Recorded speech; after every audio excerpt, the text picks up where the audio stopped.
ist dieser Platz noch frei? Hallo. Ja, bitte, setzen Sie sich. Danke. Was trinken Sie? Ich trinke einen Kaffee und Sie? Ich nehme einen Tee. Sind Sie aus Deutschland? Nein. Ich komme aus Indien. Und Sie? Ich komme aus Deutschland.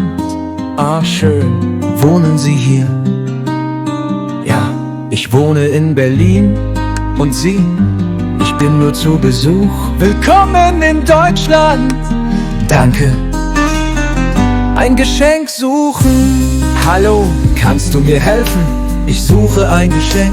Ja klar. Für wen ist das Geschenk? Für meine Schwester. Sie hat morgen Geburtstag.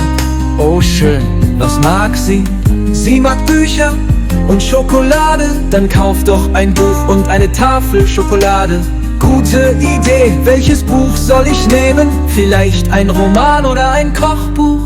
Ein Roman ist besser. Super. Lass uns in die Buchhandlung gehen. Ja, danke für deine Hilfe.